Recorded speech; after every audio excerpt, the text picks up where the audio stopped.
ನಮಸ್ಕಾರ, ನಾನು ನಿಮ್ಮ ಮಹೇಶ್ ತಾಂತ್ರಿಕ್ ಕೊಳ್ಳೇಗಾಲ. ಇವತ್ತಿನ ಒಂದು ವಿಚಾರ ಏನಂತಂದರೆ, ಫಸ್ಟಿಗೆ ನಾನು ನನ್ನ ಬಗ್ಗೆ ನಿಮಗೆ ಕೆಲವು ಮಾಹಿತಿ ಕೊಡ್ತೀನಿ. ಕೆಲವರು ಬೇರೆ ರೀತಿಯಲ್ಲಿ ಪ್ರಶ್ನೆ ಕೇಳ್ತೀರಾ. ನಮ್ಮ ಊರು ಯಾವುದು ಅಂತಂದರೆ ಮಧುವನಹಳ್ಳಿ, ಕೊಳ್ಳೇಗಾಲದಿಂದ 4 ಕಿಲೋಮೀಟ್ರ್ ಬರ್ತದೆ. ಮಾದೇಶ್ವರನ ಬೆಟ್ಟ ರೂಟು ಮಧುವನಹಳ್ಳಿ. ಅಲ್ಲೇ ಚೌಡೇಶ್ವರಿ ಚಿಕ್ಕಮ್ಮ ದೇವಸ್ಥಾನ ಇರೋದು. ನಾವು ಅಲ್ಲೇ ಪ್ರಯೋಗ ಮಾಡ್ತಕ್ಕಂಥದ್ದು. ಯಾರೇ ಆಗಿರಲಿ, ನೀವೆಲ್ಲೇ ಹೋಗಿ, ಈಗ ನಮ್ಮ ಹತ್ರನೇ ಬನ್ನಿ ಅಂತ ನಾವು ಯಾವುದೇ ಕಾರಣಕ್ಕೂ ಹೇಳ್ತಾ ಇಲ್ಲ. ನೀವೆಲ್ಲೇ ಹೋಗಿ ನೇರ ಹೋಗಿ ಕೂತ್ಕೊಂಡು ಭೇಟಿ ಮಾಡಿ ನಿಮ್ಮ ಸಮಸ್ಯೆಗೆ ಪರಿಹಾರ ಕಂಡುಕೊಳ್ಳಿ. ನಿಮ್ಮ ಸಮಸ್ಯೆ ಯಾವುದು ಅನ್ನೋದನ್ನು ಅವ್ರಿಗೆ ಹೇಳಿದಾಗ ಅದಕ್ಕೆ ಪರಿಹಾರ ಏನು ಅಂತಕ್ಕಂಥದ್ದನ್ನು ಮಾಡಿಕೊಡ್ತಾರೆ. ಸುಮ್ಮನೆ ನೀವೆಲ್ಲೋ ಕೂತ್ಕೊಂಡು ಫೋಟೋ ಕಳಿಸೋದಾಗಿರ್ಬೋದು, ಫೋನಿನ ಮುಖಾಂತರ ಕೆಲಸ ಮಾಡಿ ಯಾವ ಕಾರಣಕ್ಕೂ ಅದು ಸಾಧ್ಯವಿಲ್ಲ, ಕೆಲಸ ಆಗೋದಿಲ್ಲ. ಹಾಗಾಗಿ ನೀವೆಲ್ಲೇ ಹೋಗಿ ನೇರ ಹೋಗಿ ನಾವು ಒಂದು ವ್ಯಕ್ತಿಯಲ್ಲಿ ವಶೀಕರಣ ಆಗಿರ್ಬೋದು, ಆಕರ್ಷಣೆ ಆಗಿರ್ಬೋದು ಮಾಡಬೇಕಾದ್ರೆ, ಮತ್ತು ಅವ್ರಿಗೆ ದಿಗ್ಬಂಧನ ಮಾಡೋದಾಗಿರ್ಬೋದು, ಅಥವಾ ಶತ್ರು ಸಂಹಾರ ಪೂಜೆ ಆಗಿರ್ಬೋದು, ಏನೇ ಒಂದು ಕೆಲಸ ಮಾಡಬೇಕಾದ್ರೂ ಸೂಕ್ತವಾದಂಥ ಮಾಹಿತಿ ಇರಬೇಕು. ಎಲ್ಲೋ ಕೂತ್ಕೊಂಡು ನೀವು ಫೋಟೋ ಮಾಡಿ ಕಳಿಸಿದ ತಕ್ಷಣನೇ ಪ್ರಯೋಗ ಮಾಡೋದಕ್ಕೆ ಬರೋಲ್ಲ. ನೇರ ವ್ಯಕ್ತಿ ಕೂತ್ಕೋಬೇಕು. ವ್ಯಕ್ತಿ ಕೂತ್ಕೊಂಡು ನಿಮ್ಮ ಸಮಸ್ಯೆಗೆ ಪರಿಹಾರ ಏನು ಅಂತಕ್ಕಂಥದ್ದನ್ನು ಮಾಂತ್ರಿಕರಿಂದ ಮಾಡಿದಾಗ ಮಾತ್ರನೇ ಕೆಲಸ ಸಾಧ್ಯ. ಈಗ ಒಂದು ವಶೀಕರಣ ಮಾಡಬೇಕಾದ್ರೆ ಅದಕ್ಕೆ ಬೇಕಾಗಿರ್ತಕ್ಕಂಥ ಗಿಡಮೂಲಿಕೆ, ಸಂಕಲ್ಪ, ಅದಕ್ಕೆ ಬೇಕಾಗಿರ್ತಕ್ಕಂಥ ಒಂದು ಕಟ್ಟುಗಳನ್ನ ಹಾಕ್ಕೊಂಡು ಕೆಲಸ ಮಾಡಿದ್ರೆ ಅದು ನಿಮಗೆ ಕೆಲಸ ಆಯ್ತದೆ. ನೀವೆಲ್ಲೋ ಕೂತ್ಕೊಂಡು ಫೋಟೋ ಕಳಿಸಿದ ತಕ್ಷಣನೇ ಯಾರೂ ಕೆಲಸ ಮಾಡೋದಕ್ಕೆ ಸಾಧ್ಯವಿಲ್ಲ. ನೋಡಿ, ಮರಸುತ್ತಲು ನೋಡಿ, ಈ ಥರ ಇರ್ತದೆ. ಇದು ಮರಸುತ್ತಲು. ಇದು ಸ್ತ್ರೀ ವಶೀಕರಣಕ್ಕೆ, ಪುರುಷ ವಶೀಕರಣಕ್ಕಂತೂ ಹೇಳಿ ಮಾಡಿಸ್ದಂಗೆ ಇರ್ತದೆ. ಅದರಲ್ಲೂ ಆಕರ್ಷಣೆ, ಧನಾಕರ್ಷಣೆ, ವ್ಯಾಪಾರ ಇಲ್ದಿರ್ತಕ್ಕಂಥವ್ರಿಗೆ, ವ್ಯವಹಾರದಲ್ಲಿ ತೊಂದರೆ ಆಗಿರ್ತಕ್ಕಂಥವ್ರಿಗೆ, ಏಳಿಗೆಯಲ್ಲಿರ್ತಕ್ಕಂಥವ್ರಿಗೆ ಇದರಲ್ಲಿ ಆಕರ್ಷಣೆ ಮಾಡಿಕೊಂಡ್ರೆ ತುಂಬ ಪವರ್ಫುಲ್ಲಾಗಿ ಕೆಲಸ ಮಾಡ್ತದೆ. ಕಾರಣ ಏನು ಅಂತಂದರೆ, ಇದ್ರ ಹೆಸರೇ ಮರ ಸುತ್ತಲು ಅಂತಂದರೆ, ಮರವನ್ನು ಇದು ಯಾವ ರೀತಿ ಸುತ್ತಕೋತದೆ ಅದೇ ರೀತಿ ನಿಮಗೆ ವ್ಯಾಪಾರದಲ್ಲಿ ಜನ ಆಕರ್ಷಣೆ ಆಗ್ತಕ್ಕಂಥದ್ದು, ಧನಾಕರ್ಷಣೆ ಆಗ್ತಕ್ಕಂಥದ್ದು, ಇದೆಲ್ಲ ಭಾಳ ಪವರ್ಫುಲ್ಲಾಗಿ ಕೆಲಸ ಮಾಡ್ತದೆ. ಇದನ್ನು ಒಳ್ಳೆ ರೀತಿಯಲ್ಲಿ ತರಬೇಕು, ಕರೆಕ್ಟ್ ಆದಂಥ ರೀತಿಯಲ್ಲಿ ಅಮಾವಾಸ್ಯೆ ಪೌರ್ಣಮಿಲೇ ತರಬೇಕು. ಪ್ರತಿದಿನ ನೀವು ಯಾವಾಗಂದ್ರೆ ಹೋಗಿ ಯಾವಾಗ ತಂದರೆ ಯಾವುದೇ ಕಾರಣಕ್ಕೂ ಕೆಲಸ ಆಗಲ್ಲ.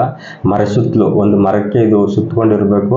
ಅದನ್ನು ನೋಡಿ ಒಂದು ಒಳ್ಳೆ ಟೈಮ್ ನೋಡಿ ಒಳ್ಳೆ ರೀತಿಯಲ್ಲಿ ತಂದರೆ ವಶೀಕರಣಕ್ಕೆ ಹೆಂಗೆ ಕೆಲಸ ಮಾಡ್ತದೆ ಅಂತಂದರೆ, ನೋಡಿ ಇದರ ಭಾವನೆ, ಈ ಎಲೆ ನೋಡಿದ್ರೆ ಕೆಲವ್ರಿಗೆ ಅರ್ಥ ಆಗ್ತದೆ, ಅದನ್ನು ನಾವು ಬಿಡಿಸಿ ಹೇಳೋದು ಬೇಡ. ಅಷ್ಟು ಫಾಸ್ಟಾಗಿ ವಶೀಕರಣಕ್ಕೆ ಕೆಲಸ ಮಾಡ್ತದೆ. ವಶೀಕರಣಕ್ಕೆ ಅಂತಂದರೆ ಈ ಮರಸುತ್ತಲು ಧನಾಕರ್ಷಣೆ, ಜನಾಕರ್ಷಣೆ ಅಂತೂ ತುಂಬ ಪವರ್ಫುಲ್ಲಾಗಿ ಕೆಲಸ ಮಾಡ್ತದೆ. ವಶೀಕರಣ, ಇದ್ರ ಜೊತೆಯಲ್ಲಿ ವಶೀಕರಣಕ್ಕೆ ನಾವು ಬಳಸಬೇಕಾದ್ರೆ ನೋಡಿ, ಇದು ತೊಟ್ಟೋಡಿ ಅಂಬು ಅಂತ ಹೇಳಿದ್ರೆ ಹೆಸರು. ನೋಡಿ, ಈ ಥರ ಇರ್ತದೆ ತೊಟ್ಟೋಡಿ ಅಂಬು. ಇದರಲ್ಲಿ ಯಾವುದು ಎಲೆ ಮತ್ತು ಮತ್ತೊಂದು ಬರೋದಿಲ್ಲ. ಸೇಮ್ ಇದೇ ಥರ ಇರ್ತದೆ ತೊಟ್ಟೋಡಿ ಅಂಬು. ಅಂದರೆ ಇದು ಭೂಮಿ ಒಳಗಡೆ ಹೋಗ್ತಕ್ಕಂಥದ್ದು. ಇದನ್ನು ತುಂಬ ಜಾಗ್ರತೆಯಿಂದ ನೋಡಿ ತರಬೇಕು. ಇದು ಸಾಮಾನ್ಯವಾಗಿ ಎಲ್ಲಂದ್ರಲ್ಲಿ ಸಿಗೋದಿಲ್ಲ. ಈ ತೊಟ್ಟೋಡಿ ಅಂಬನ್ನು ತಂದರೆ ವಶೀಕರಣಕ್ಕೆ, ನೀವು ಯಾರನ್ನಾದರೂ ವಶೀಕರಣ ಮಾಡ್ಕೊಳ್ಳೋದಿದ್ರೆ 100ಕ್ಕೆ 1000% ಕೆಲಸ ಆಯ್ತದೆ. ಅದರಲ್ಲೂ ಈ ತೊಟ್ಟೋಡಿ ಅಂಬು ನೋಡಿ, ಇಷ್ಟಿದ್ರೆ ಸಾಕು ಒಬ್ಬರನ್ನ ವಶೀಕರಣ ಮಾಡ್ಕೊಳ್ಳೋಕ್ಕೆ.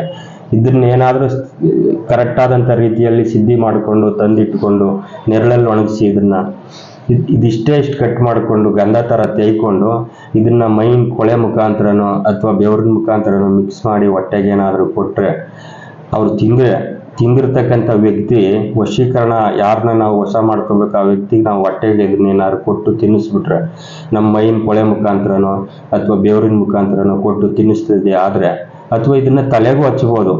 ಇದನ್ನು ಬೆವರಿನ ಕೊಳೆ ಮುಖಾಂತರ ಈ ಥರದಲ್ಲಿ ತಲೆಗೂ ಹಚ್ಬೋದು, ಹೊಟ್ಟೆಗೆ ಕೊಡ್ಬೋದು. ಹೊಟ್ಟೆಗೆ ಏನಾದರೂ ಕೊಟ್ಟಿದ್ದೆ ಆದರೆ ಅವರು ಜೀವಮಾನ ಪೂರ್ತಿ ನಿಮ್ಮನ್ನು ಬಿಟ್ಟು ಹೋಗಲ್ಲ. ಅಷ್ಟು ಪರ್ಫೆಕ್ಟಾಗಿ ಕೆಲಸ ಮಾಡ್ತದೆ ಇದು. ಯಾಕಂತಂದ್ರೆ ಇದನ್ನು ಬಳಸಿರ್ತಕ್ಕಂಥವ್ರಿಗೆ ನಮಗೆ ಗೊತ್ತು ಇದ್ರ ಪವರ್ ಏನು, ಇದ್ರ ಕೆಲಸ ಏನು, ಇದು ಯಾವ ರೀತಿ ಪರಿಣಾಮ ಬೀರುತ್ತದೆ. ಇದು ಹೊಟ್ಟೆ ಕೊಟ್ಟ ಮೇಲೆ ಇದೇನು ಹೊಟ್ಟೆ ಕೊಟ್ಟರೆ ನಿಮಗೆ ಒಂದು 3-4 ದಿನದಲ್ಲೇ ರಿಸಲ್ಟ್ಸ್ ಕೊಡ್ತಕ್ಕಂಥದ್ದು. ಇದು ಅಷ್ಟು ಫಾಸ್ಟಾಗಿ ಕೆಲಸ ಮಾಡ್ತದೆ. ಅಂದರೆ ಇದು ಸಾಮಾನ್ಯವಾಗಿ ತೊಟ್ಟೋಡಿ ಅಂಬು ಸಿಗ್ತಕ್ಕಂಥದ್ದಲ್ಲ. ಇದು ಎಲ್ಲಂದ್ರಲ್ಲಿ ಸಿಗುವಂಥ ವಸ್ತು ಅಲ್ಲ. ಹಂಗಾಗಿ ಇದನ್ನು ತರ್ತಕ್ಕಂಥದ್ದೇ ಭಾಳ ತುಂಬ ಕಷ್ಟವಾದಂಥ ಕೆಲಸ. ಅಷ್ಟು ಪವರ್ಫುಲ್ ಆಗಿ ಕೆಲಸ ಮಾಡ್ತದೆ ತೊಟ್ಟೋಡಿ ಎಂಬು ಅಂತ ಹೇಳಿ. ಇದನ್ನ ಸಾಮಾನ್ಯವಾಗಿ ಯಾರು ತರೋದಕ್ಕಾಗಲ್ಲ. ಇದ್ರ ಬಗ್ಗೆ ಫುಲ್ ಮಾಹಿತಿ ಗೊತ್ತಿರೋರ್ಗೆ ಮಾತ್ರ ಇದು ಎಲ್ಲಿರ್ತದೆ ಅಂತ ಗೊತ್ತು.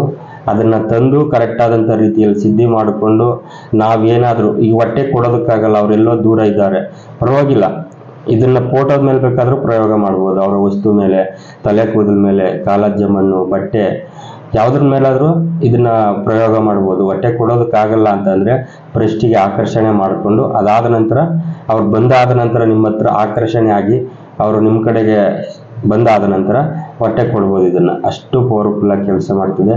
ವಶೀಕರಣಕ್ಕಂತೂ ರಾಮಬಾಣವಾಗಿ ಕೆಲಸ ಮಾಡ್ತದೆ ಇದು.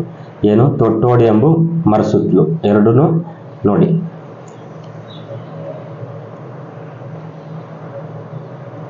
ಆದ್ರೆ ಏನೇ ಮಾಡಿ ಎಲ್ಲೇ ಹೋಗಿ ಕೆಲಸ ಅಂತೂ ಧರ್ಮವಾಗಿರ್ಬೇಕು, ಅದು ಮುಖ್ಯ.